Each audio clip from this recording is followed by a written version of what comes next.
I know I've come to find you're a big video gamer, right? Yeah. And you've been at that for a while.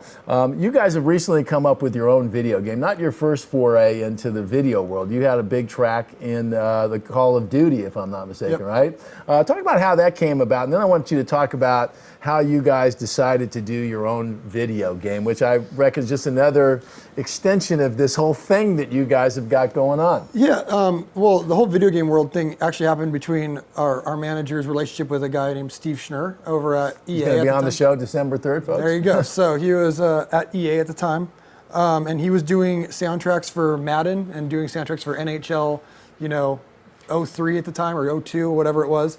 And he heard Waking the Fallen because Larry gave it to him. And he said, I think video games can break bands. I want to prove that, I want to use this band as an example of what we can do with new artists. Because at the time, the music industry was dying in a way with record sales and whatnot. So that's how we got into video games. And we were already, massive video game players. So we were ecstatic to have our songs in such big games. We did a lot of work with EA.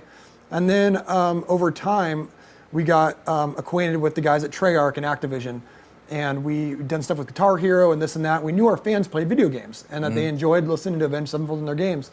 Then the opportunity came to do stuff for Black Ops and Call of Duty, which turned into Black Ops 2. At the end of the credits, we're in the game, which was massive. Like a movie at that point, right? Yeah, so cool. Yeah. So we've always had a relationship with video games and our fans.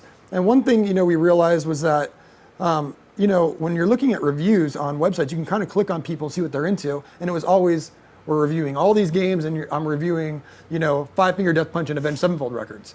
So it was like, well, it was a no-brainer, and I always wanted to make a game. So I went to the guys and said, let's make a video game instead of putting out all these, excuse the term, but crappy music videos that are, getting smaller and smaller budgets. Like that we can't do backcountry anymore. It doesn't. That budget doesn't exist. Yeah.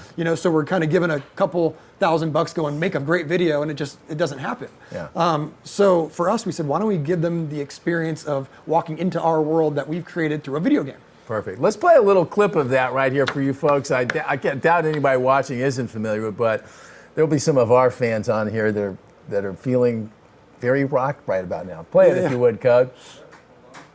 All right, there we go.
All I can say is, hail! Hail! All right.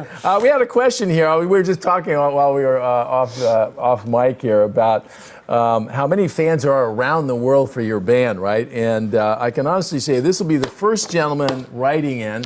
We should probably kind of got him to call in. His name is Max McLarens. I reckon that's probably not his real name. Max McLaren doesn't sound very Russian, but he's from Russia and he wants to know. He goes, "Hi, Matt. I'm writing to you from Smolensk, Russia. I have just 2 questions because of where you got the idea to create Gameband. I'm going to say that was the question: is how did you come up with the idea for Deathbat? Well, there's a long answer and a short one. The short one is we got that time. yeah, well, I wanted to write a AAA game. I had a few meetings with my friends at Treyarch, and they told me how expensive it would be to make a AAA game, you know, in 200, 300 million range, to get someone like Activision on board. And it's you know, 4 or 5 year long process if you want to do it properly. So he said, why don't you dip your toe in the water and do a mobile game first? And it had nothing to do with Avenged Sevenfold, but we were in Asia one day and I saw everyone on their smartphones playing casual games, playing more intense games like Infinity Blade and Candy Crush. I mean, they're playing everything. And I went to the guys and said, what if we made an Avenged Sevenfold game? And they said, it was just like a no-brainer. It was like, we have to do this. So that's how it started off. That was the inspiration, was to give fans a different approach than what they're used to, you know, something different that they can be involved Now let me ask you a lame question here. So if you were doing a big movie for $300 million, you'd have a script and you'd have rewrites and somebody'd have a story and all of that stuff. I looked at the game a little bit. I'm not a big gamer myself here, but I sat there and looked at it and think, okay, who came up, how do you develop the storyline? Because there's all kinds of little twists and turns in this. Yeah. Do you script that all out? Do you actually storyboard it out? How does that all come together? I think a lot of people want to know. Yeah, it's called a GDD. It's a game document design, and you write it all out. So there's everything from, you're going to have to deal with, you're dealing with the physics, the mechanics. You're also dealing with the story, the dialogue. You're dealing with cutscenes. You're dealing with a lot of different people that need to work on the project and all be on the same page of exactly how fast does the enemy work. Well, that has a lot to do with how fast the fireballs come out of their hand, or how fast the choppers are, or the rolling spikes. I mean, everything has to do with each other. It's a really tedious process, and you really got to get everybody on the same mindset. But a GDD helps a lot. Now, when you're doing that inside a band, right, with the greatest respect to every band out there, sometimes, it's great being with 4 or 5 guys in a band, but God, trying to get 4 or 5 people to agree on everything is damn near impossible sometimes. Was it just a couple guys in the band kind of leading it, or how did that work amongst the band members? Well, we all kind of do our own things. Zachy, our guitar player, does a lot of the art in terms of like album layouts and like how he wants the cover to look. He obviously talks to all of us and we get all on the same page, but he's the one that's really spearheading that. For this video game, I spearheaded it. I'm a gamer. I know what I feel like gamers want and what I want out of a game. And if they don't play that type of game, you don't really want them going, okay, well, you got to change this, when it really makes no sense. So they let me spearhead this, and everyone kind of does their own thing in this band, and we let people do what they're good at. I gotta love it. We saw a great picture, if you got it over there, Cody, we were doing a little investigating online of you in the next generation of Shadows, gaming it up. Look at him! God bless you. That's actually Chris Jericho's son. That's not your kid? No, that's Okay. Okay, sorry. No, it's okay. My son is actually only 2. But what I do is I give him a controller, and he just cheers me on. He thinks he's playing, but he's smart, and he figured out his controller doesn't work. Well, that was just a cheap showbiz gag. They say, when in doubt, just go with kids and dogs, right? So there you go. Strike out! Okay.